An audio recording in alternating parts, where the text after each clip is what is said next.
Bien dit, hein, voilà ce qu'on pouvait dire évidemment hein, sur ce sujet, hein, on va dire en tacle, hein, rien à faire. Merci à vous tous, évidemment. Braquage à main armée, le grand retour. Eh ben, on pose cette question ce matin, mon cher Jacques, qu'est-ce qui se passe exactement? Bon, il faut déjà dire que à un moment donné, on avait commencé à oublier, mais dans la réalité des choses, dans certaines préfectures, on n'a jamais oublié la présence des braqueurs.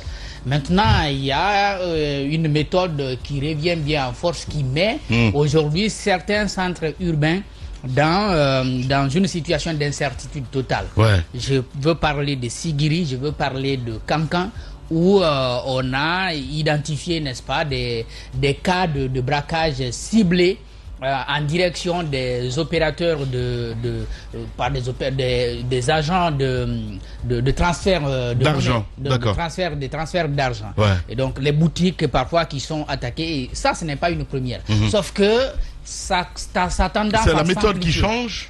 Non, la méthode peut-être n'a pas changé, mais Ouais, si en pleine journée ou bien plutôt ciblé, voilà, on vient le soir, et puis désormais, on te met au respect. ils n'ont plus aucune inquiétude. Ouais. Ils se sentent très à l'aise en opérant parce que derrière, il n'y a pas, du côté des forces de l'ordre, une action qui puisse dissuader. Ouais. Parce qu'on est quand même dans la sollicitation au moins des moyens de dissuasion de la part, n'est-ce pas, de ceux qui luttent contre l'insécurité dans notre pays. Du côté de Kindia, c'est quoi? C'est les attaques sur les routes, que ce soit à l'entrée de Kindia ou à la sortie, parce que tous les deux côtés, il y a parfois il y a des attaques, soit qui ciblent les conducteurs de mototaxi ou qui ciblent les transporteurs interurbains, donc qui quittent l'intérieur du pays pour Conakry.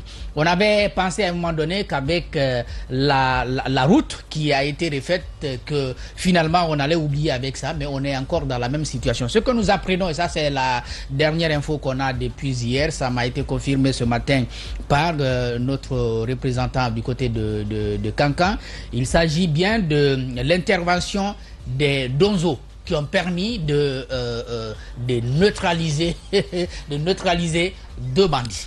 Ok, j'ai même écouté ça à la radio, hein, oui. je pense, ou à la télé, je sais plus. Ouais. Ce que ça m'a inspiré, j'avais même souhaité que Koïta nous explique un peu comment tout ceci est arrivé. Ce que ça m'a inspiré, c'est à la fois, si vous voulez, c'est un double sentiment de satisfaction d'un côté et de peur. Parce que la satisfaction, c'est de savoir que quelqu'un qui a fait du tort à un autre citoyen, il est venu voler ou il a fait du mal, il l'a blessé, que derrière, il y a une réaction. C'est vrai que pour les droits humains, on va dire, on aurait préféré qu'il soit arrêté et qu'il soit transporté devant les juridictions. Mon inquiétude, c'est de voir les chasseurs intervenir. Parce que s'ils interviennent, ça veut dire qu'il y a un vide.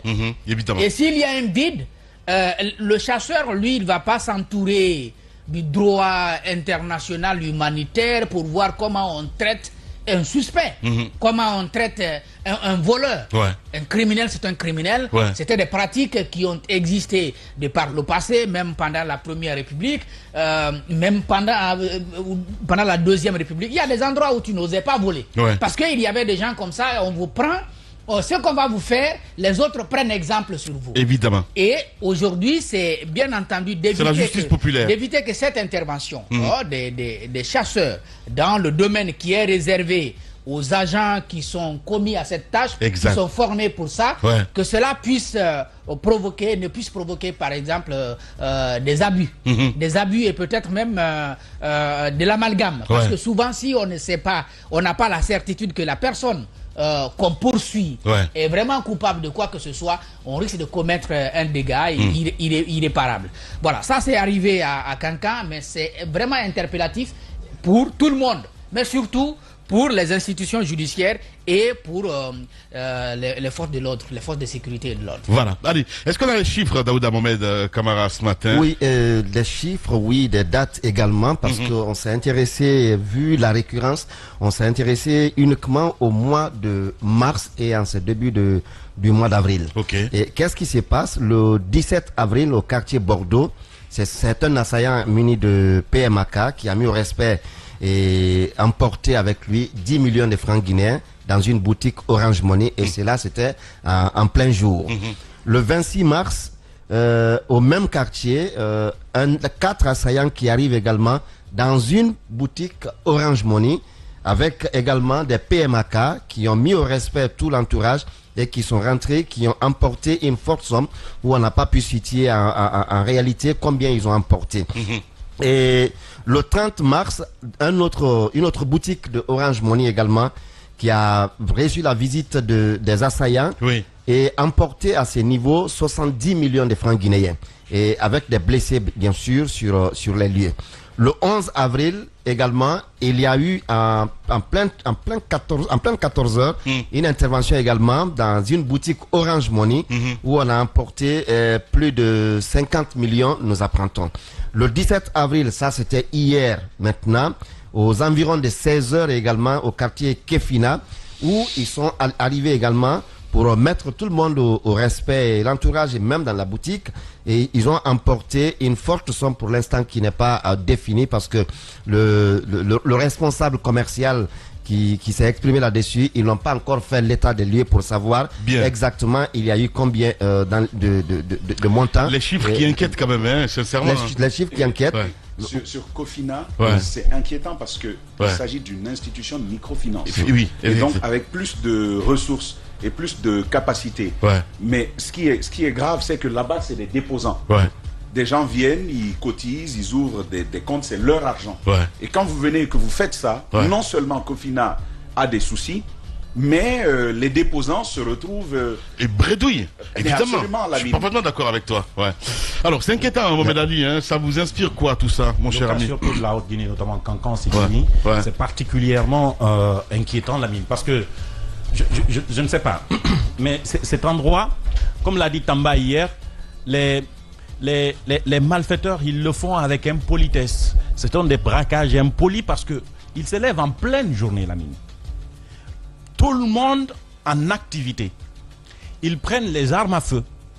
Ils ciblent un citoyen très connu de son environnement.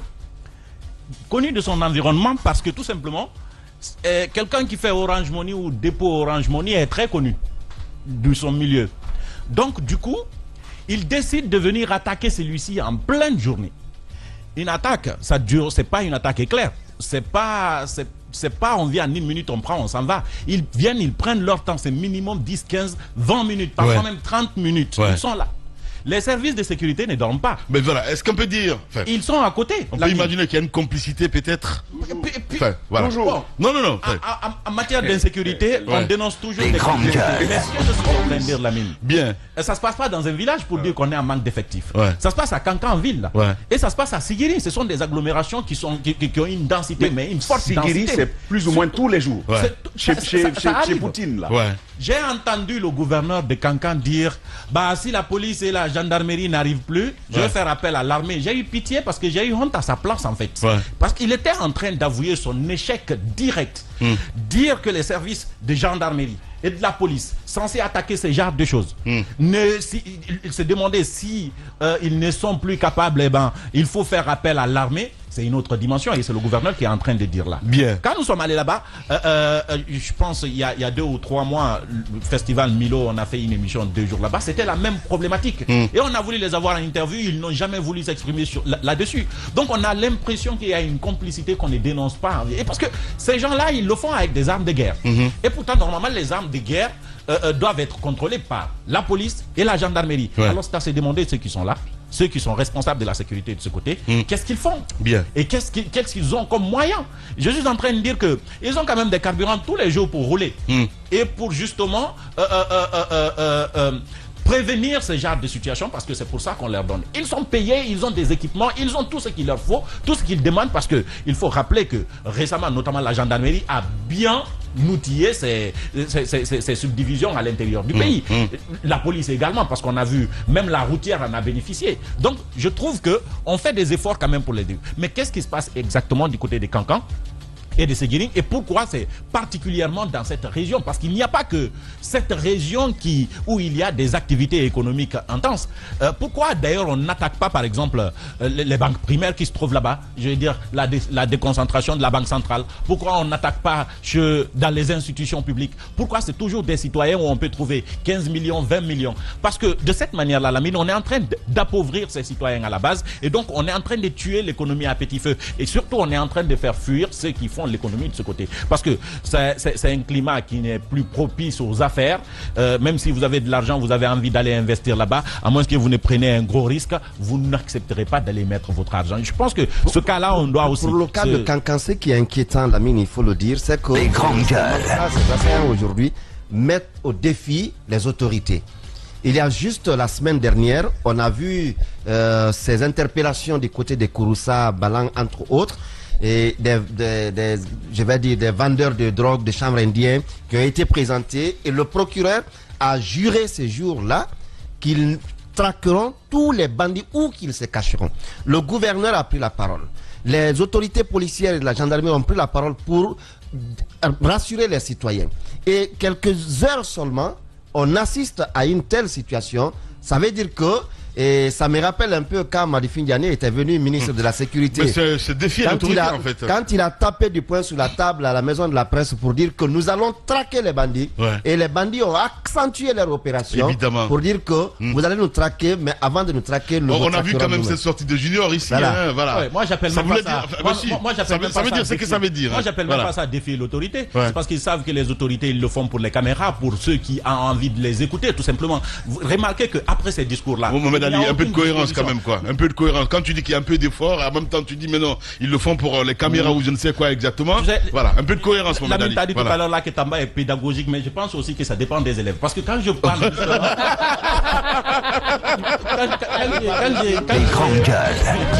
quand je dis qu'on équipe, c'est que de Conakry on les équipe là-bas. Mais là je veux mettre en doute leur volonté effectivement parce que après ce discours-là que tu as dit tout à l'heure là du procureur, derrière on n'a vu aucune disposition prise pour dire oui à partir d'aujourd'hui on prend ces dispositions-là contre les bandits.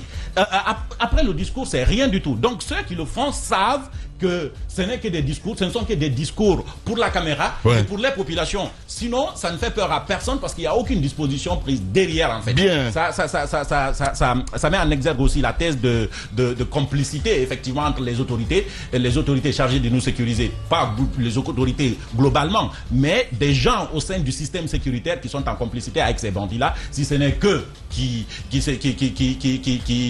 viennent différemment et opérer. Parce que leur méthode quand même, les citoyens lambda peuvent pas opérer de cette manière à plein de 14 heures et puis disparaître sans qu'on ne les prenne. Ils n'ont pas cette formation. Merci beaucoup Mohamed Ali. Voilà. Merci à vous qui nous rejoignez sur Espace.